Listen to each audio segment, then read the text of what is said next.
So hello friends, welcome to my YouTube channel. My name is Saransh and welcome to the YouTube channel Rising Saransh.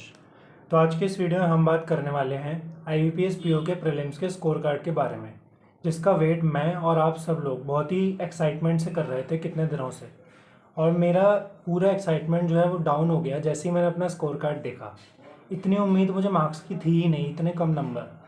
मतलब मेरे expected से कम 6-7 number कम दिए इन लोगों ने। और मैं सोच रहा था कि मैं 2-3 नंबर से रह गया हूँगा कट ऑफ से, लेकिन मैं तो 9 नंबर से रह गया पूरे। तो ये है मेरा स्कोर कार्ड, आप देख सकते हैं। ठीक है, अब इसमें सबसे इम्पोर्टेंट बात मुझे करनी है जो कि बहुत अनफेयर हुआ है मेरे हिसाब से। तो अनफेयर हुआ है, बिल्कुल हुआ है। देखो, सबसे पहले तो मेरा जो शिफ्ट थी ना, वो बहुत टफ शिफ्ट थी, जिसमें एवरेज अटैम्प्ट ही 50 से लेके 58 के बीच में लोगों के हो रहे थे। ठीक है, जिसकी रीजनिंग जो थी अच्छी आई थी, क्वांट्स तो बहुत टफ आई थी, और इंग्लिश जो है नॉर्मल आई थी।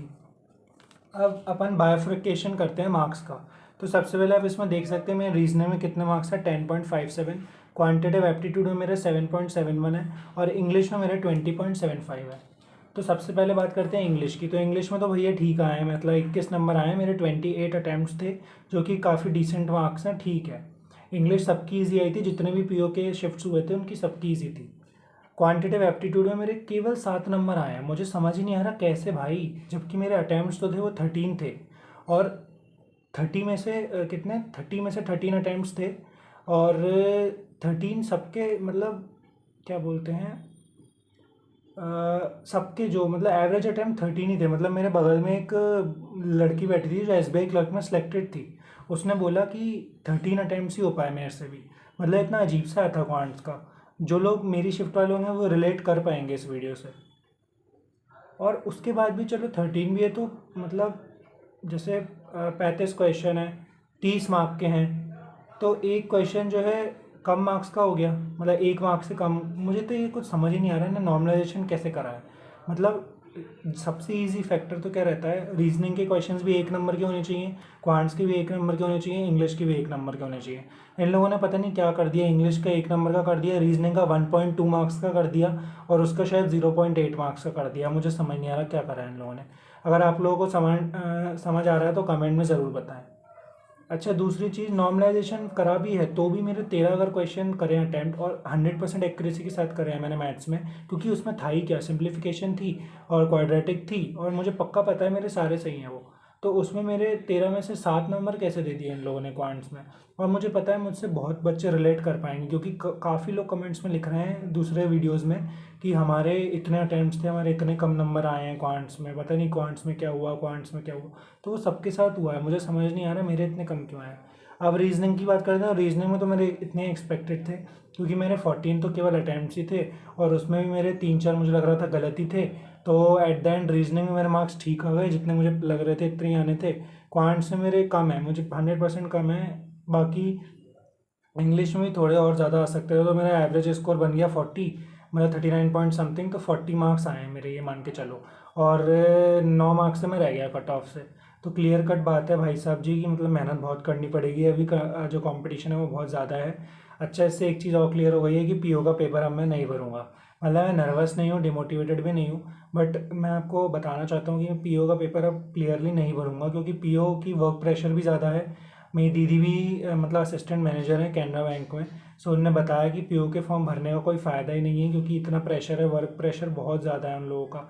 और क्लैरिकल में फिर भी तुम क्लैरिकल का भर दो, क्लैरिकल को क्लियर करो अच्छे से, तो एटलीस्ट एक सेफेस्ट जॉब है। क्लैरिकल वाला बंदा 5 बजे शाम को घर उठ के चले जाता है वो।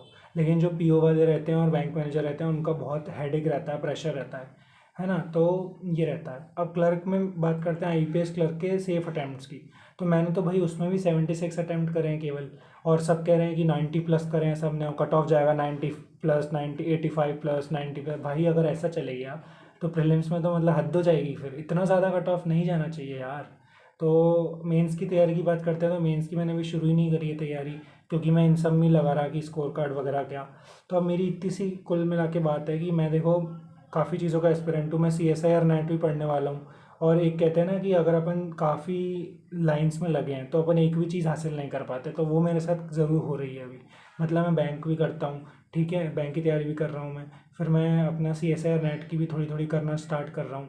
मतलब एमएससी भी चल रही है मेरी एक साइड से मेरी ग्राफिक डिज़ाइनिंग भी चल रही थी, अभी तक ग्राफिक डिज़ाइनिंग करता था मैं, ठीक है। एक साइड से कोचिंग भी पढ़ाता हूँ मैं मैथ्स की 9th-10th के बच्चों को।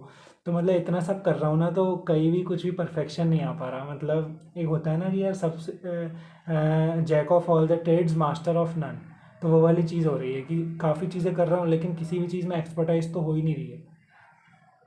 तो बस यही था वीडियो का मोटिव कि नहीं हुआ एट द एंड मेरा पीओ प्रीलिम्स में। तो मुझे स्कोर कार्ड का एक्साइटमेंट था, वो दिख गया है कितना गंदे मार्क्स आए हैं मेरे, और इस पर वर्क तो करना पड़ेगा। बाकी ठीक है, पीओ में बैठ गए एक बार, एक्सपीरियंस के लिए ठीक है। बाकी पीओ मेरे को वैसे भी नहीं बनना, क्लर्क बनना है। क्लर्क बनना भी है तो मतलब ऐसा नहीं है कि बिल्कुल ड्रीम ही है कि बैंक में जॉब लेनी है, क्योंकि बैंक में मुझे पता है प्रेशर बहुत है। मेरे मतलब सिस्टर हैं तो उनने बताया कि प्रेशर बहुत ज़्यादा है, बैंक जॉब अगर नहीं मिले तो तू असिस्टेंट प्रोफेसर बन जा, कुछ अच्छा कर ले लाइफ में।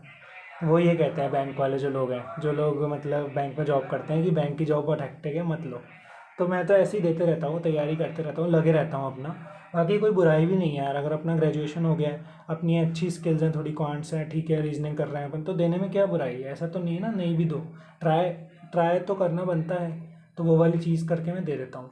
बाकी आप लोग अपने कमेंट्स बताइए कि आप लोगों का कितना स्कोर रहा पीओ प्रीलिम्स में, और आप लोग अपने स्कोर से कहाँ तक सेटिस्फाइड हैं। मैं तो नहीं हूँ सेटिस्फाइड बिल्कुल भी।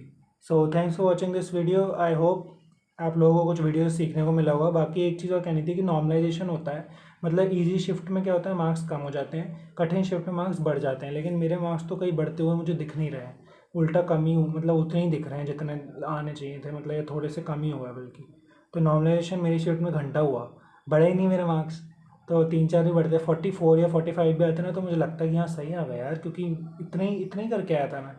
बाकी मतलब एट द एंड ये देखा गया है कि इजी शिफ्ट वाले को फ़ायदा होता है। So thanks for watching this video, and like करो मेरे चैनल को, सब्सक्राइब करो, और एटलीस्ट यूट्यूबर ही बन जाऊँ मैं वीडियोस डाल डाल के। एटलीस्ट एक साइड हसल ये भी हो, हाँ उसके साथ मैं यूट्यूब भी कर रहा हूँ, जो 5 चीज़ें बताई थी ना मैंने। तो thanks for watching this video and subscribe rising सारांश।